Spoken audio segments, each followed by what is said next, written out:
Compte rendu de la 53e réunion du Conseil de ministres. Vendredi 16 octobre 2020.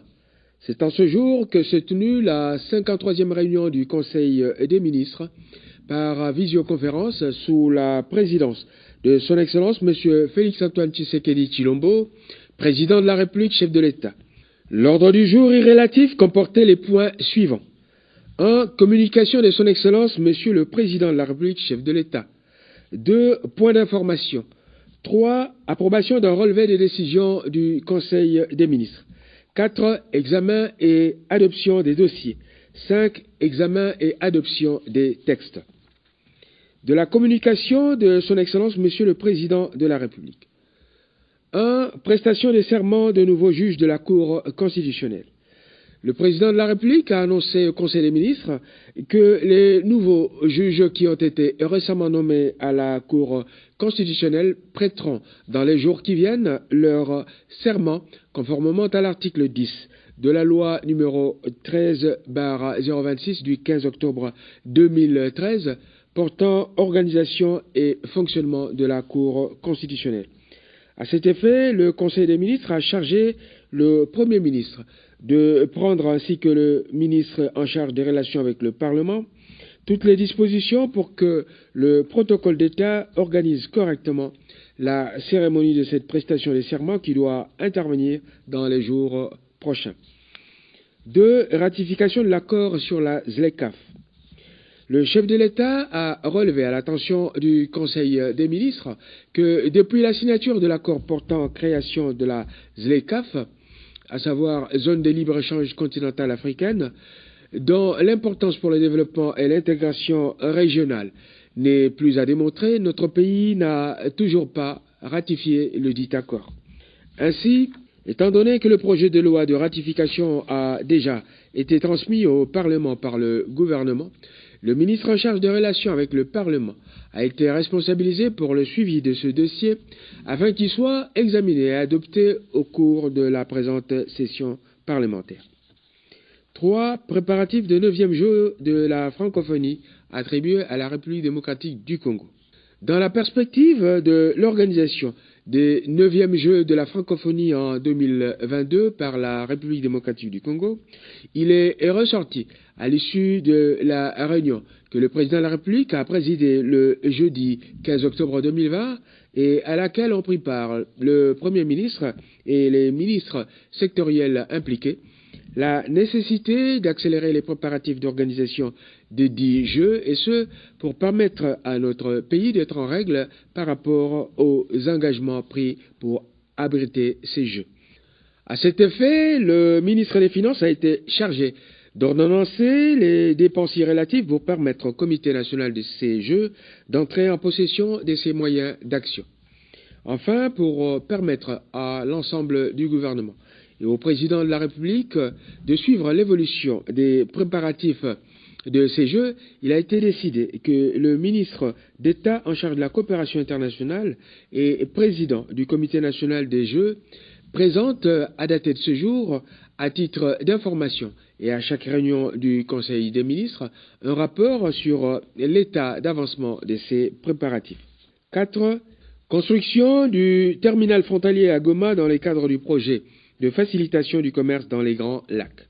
Lors de son récent séjour de travail à Goma, dans le Nord Kivu, le président de la République a enregistré de diverses couches de la population la demande insistante de moderniser les terminaux frontaliers douaniers à la petite barrière entre la République démocratique du Congo et la République du Rwanda.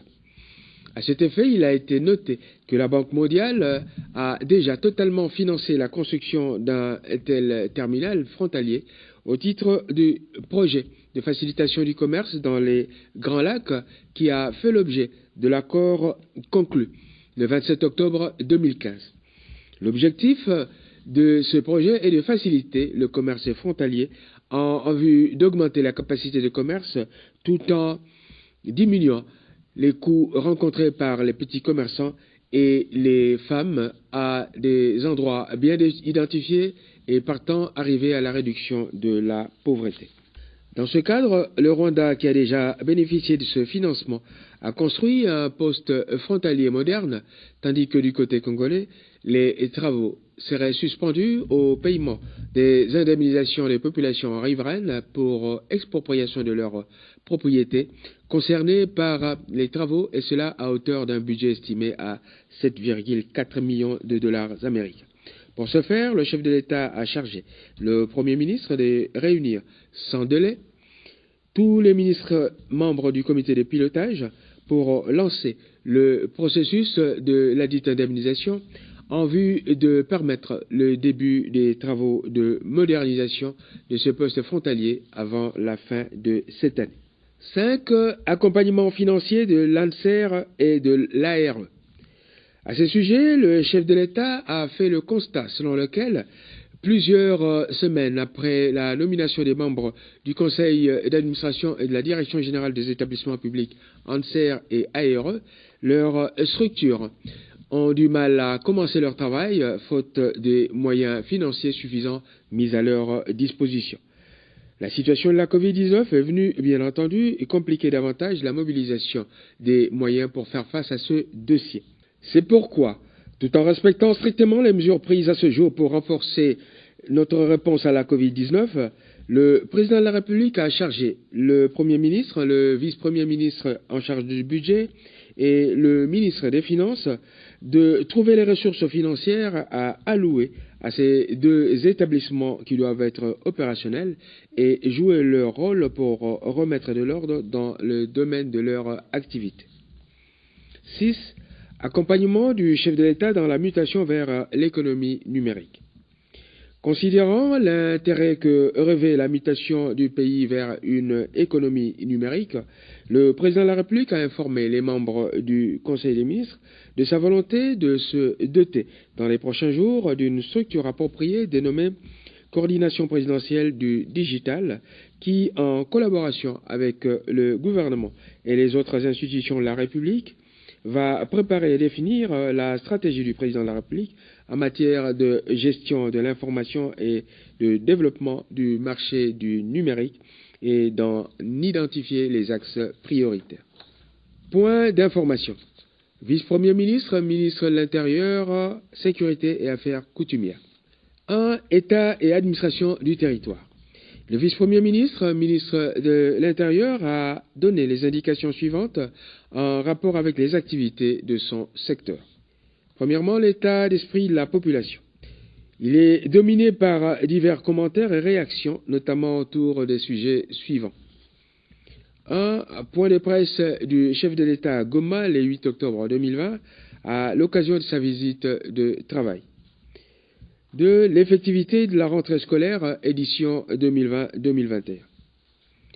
Situation sécuritaire. Les actions visant le rétablissement de la paix dans la partie nord-est de la République, aussi bien au plan civil que militaire, se poursuivent. C'est ainsi que, dans l'Ituri, le gouverneur de province a lancé le projet dénommé « Ensemble pour la sécurité et la paix à Djougou », financé par le STAREC, et à exécuter par des ONG pour une durée de 2 ans. Situation au plan politico-administratif.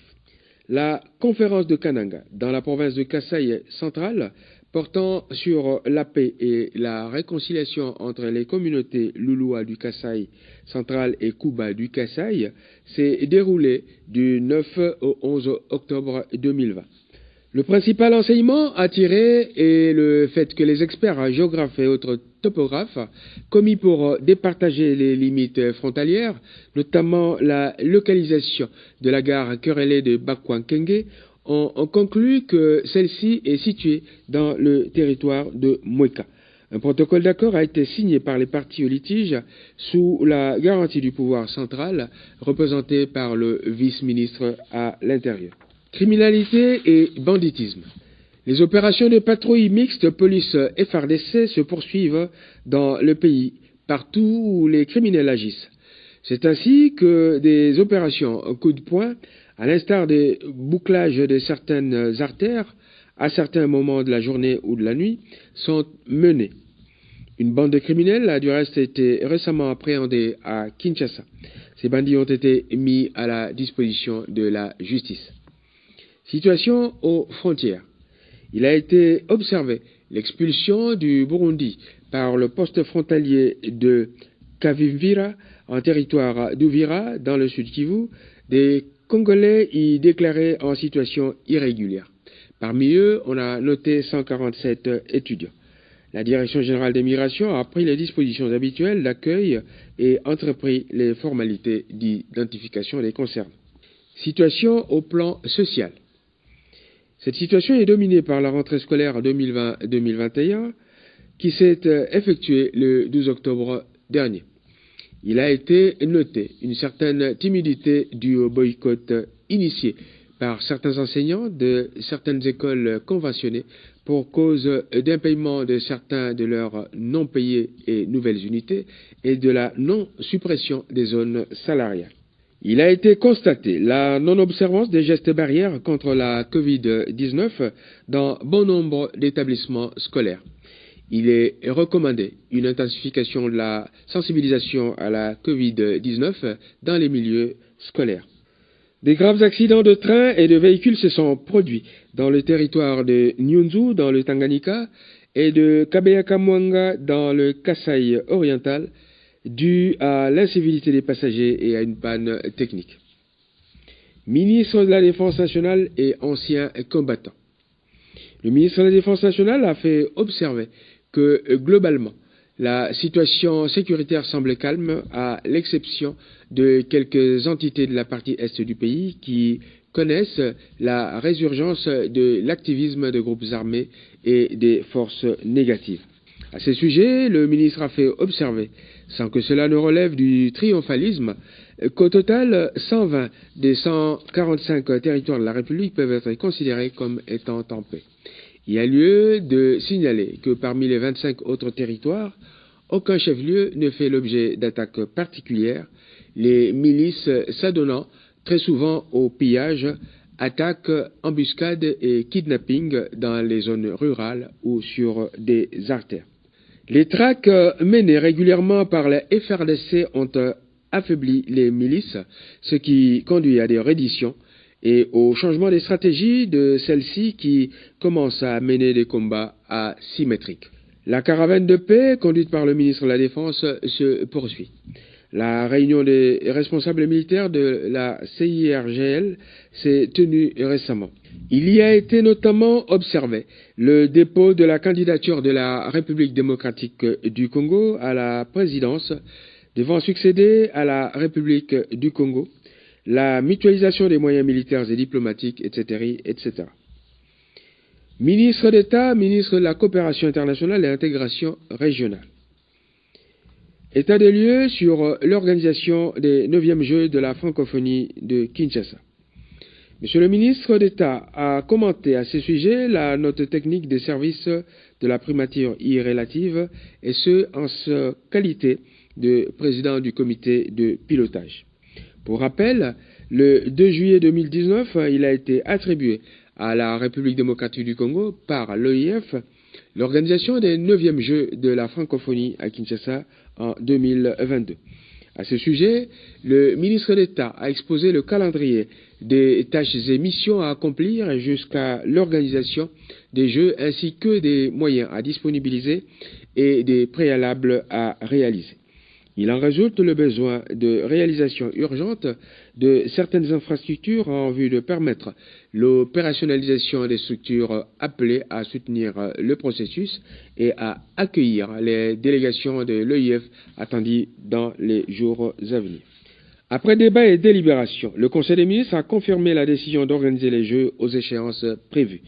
Il a demandé au ministre des Finances de payer les DTOI relatifs en sa possession et d'envisager les mécanismes financiers permettant de faire avancer l'exécution de ce dossier jusqu'à sa parfaite réalisation. Gouverneur de la Banque centrale du Congo. Évolution de la situation récente sur les marchés d'échange ainsi que des biens et services. Invité par le Conseil des ministres à exposer sur ces sujets, le gouverneur de la Banque centrale du Congo a donné les indications suivantes. 1. Marché d'échange. En dépit de quelques signes de tension observés sur le marché parallèle, Le taux d'échange est demeuré globalement stable sur la période allant du 8 octobre 2020 au 15 octobre 2020. Quant au marché officiel, il a été constaté une très légère dépréciation du franc congolais, se situant à 1963,8 au 15 octobre contre CDF 1962,6 au 8 octobre 2020. Marché des biens et services. Entendez par là l'inflation. Sur la période considérée, soit du 8 octobre au 15 octobre, le taux d'inflation s'est établi à 0,14% contre 0,09% précédemment. Il y a lieu de souligner que le taux d'inflation annualisé a encore reculé à 18,37%. Approbation d'un relevé des décisions du Conseil des ministres. Le relevé des décisions de la 52e réunion du Conseil des ministres du vendredi 9 octobre 2020 a été approuvé. Examen et adoption des dossiers. Premier dossier, celui présenté par le ministre de la Santé. Il s'agit de l'évolution de la situation de la pandémie de Covid-19 et des autres épidémies en République démocratique du Congo. Abordant ce dossier, le vice-ministre de la Santé remplaçant le ministre de la Santé en mission a fait part au Conseil de ce qui suit. 1. Covid-19. Mise à jour de la situation épidémiologique au 14 octobre 2020. Nombre de contaminés, 10 867. Nombre de décès, 276. Nombre de guéris, 10 326. Point saillant. Le nombre de contaminés semble légèrement baisser à Kinshasa et dans le nord Kivu. La grève des prestataires de la riposte est à son 63e jour. Cela plombe les activités sur le terrain. Le gouvernement vient de prendre les mesures permettant de débloquer cette situation. Maladie à virus Ebola à Mbandaka. Situation au 8 octobre. Nombre de cas 128. Nombre de décès, 53. Nombre de guéris, 69. Fait saillant. Les activités de surveillance en vue de retrouver les personnes ayant été en contact avec des cas contaminés se poursuivent dans la zone de santé de Makanza. L'Organisation mondiale de la santé a commencé une série de séances d'information et de formation à l'intention des équipes cadres. La surveillance des frontières entre la République démocratique du Congo et la République du Congo semble poser problème dans certaines zones. C'est ainsi que les habitants de la cité de Buburu et des villages environnants continuent d'effectuer des traversées clandestines entre les deux pays. Le vice-premier ministre, ministre de l'Intérieur, Sécurité et Affaires coutumières, a été instruit de trouver rapidement des solutions à ce problème. Réflexion sur un éventuel retour en force de la Covid-19. Au regard de la résurgence de la Covid-19 en Occident, le chef de l'État a chargé le Premier ministre de mener la réflexion quant à ce, à travers le comité multisectoriel de lutte contre la Covid-19 et de faire rapport des conclusions y relatives au Conseil des ministres. Ministre de l'économie. Risque d'augmentation des prix des produits pétroliers à la pompe dans la zone d'approvisionnement de l'Ouest. L'examen de ce dossier a été reporté en attendant l'appréciation des commissions gouvernementales ad hoc et les résultats des concertations entre le ministre d'État en charge des hydrocarbures, celui des Finances et celle de l'économie. Examen et adoption d'un texte. Vice-premier ministre, ministre du Budget. Il s'agit du projet de loi de finances de l'exercice 2021. Le vice-premier ministre, ministre du Budget, a proposé le projet de loi de finances contenant un budget présenté en équilibre, en recettes et en dépenses à hauteur de 14 247,5 milliards de francs congolais, soit près de 6,8 milliards de dollars américains. Ce budget, dont l'adoption est proposée, est dans la droite ligne de la préfiguration déjà adoptée par le Conseil des ministres. Le budget reflète les avis des membres du gouvernement sur les actions phares qu'ils entendent mener en 2021. Il est élaboré en phase avec le Fonds monétaire international avec lequel notre pays envisage la perspective d'un programme formel. Le vice-premier ministre, ministre du Budget, a sollicité du Conseil des ministres l'adoption de ce projet de loi des finances. Après débat et délibération, le projet de loi de finances 2021 a été adopté et le Premier ministre a été chargé de transmettre ce projet au Parlement. Ministre d'État, ministre des Ressources hydrauliques et électricité. Le ministre d'État a proposé au Conseil des ministres les différents projets de décret ci-après. 1. Projet de décret portant création, organisation et fonctionnement de l'Agence congolaise pour le développement des Grands Inga, en sigle ACDGI. 2. Projet de décret portant création, organisation et fonctionnement d'un établissement public dénommé Autorité de régulation du service public de l'eau, en sigle ARSPE. 3. Projet de décret portant organisation et fonctionnement d'un établissement public dénommé Office congolais des eaux, en sigle OCE. 4. Projet de décret fixant les modalités et d'application des régimes juridiques relatifs à l'exercice du service public de l'eau. S'agissant du premier projet de décret, après un long débat sur la régularité ou non d'un décret du Premier ministre pour modifier l'ordonnance du Président de la République créant l'Agence de développement du projet Grand Inga, ADPGI en sigle, objet du présent projet de décret, le Conseil des ministres a décidé que la décision relève de l'arbitrage du Président de la République à l'issue d'un examen minutieux de cette problématique par le Premier ministre et les juristes du gouvernement, ainsi que ceux de la présidence de la République autour du chef de l'État. Quant aux 3 autres projets de décret suivants, ils ont été adoptés par le Conseil des ministres. Ministre d'État, ministre du Genre, Famille et Enfants. Il s'agit du projet d'arrêté interministériel portant octroi de la prime permanente aux cadres et agents de l'Office national pour la promotion de la stabilité de la famille, en sigle ONAF.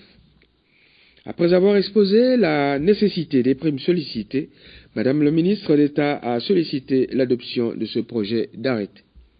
Le Conseil des ministres, après débat et délibération, a adopté ce projet. Ministre du portefeuille. Il s'agit du projet de convention de collaboration portant sur la mise en concession des infrastructures ferroviaires et de l'exploitation de l'activité ferroviaire en République démocratique du Congo.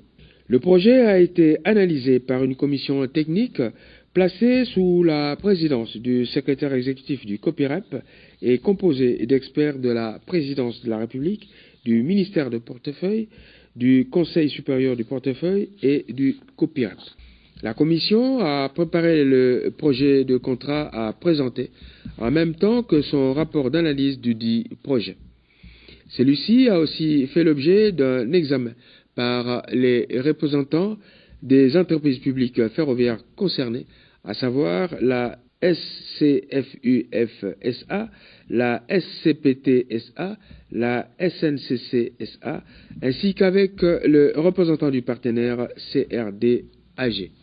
La présente convention de collaboration a pour objet de fixer le cadre général du projet et de définir les droits et obligations respectifs de l'autorité concédante et de la société concessionnaire, dont la mission sera d'assurer la conception, le financement, la modernisation, la construction, l'exploitation et la maintenance d'un réseau ferroviaire intégré de 10 000 km en République démocratique du Congo, ainsi que la réalisation des projets connexes.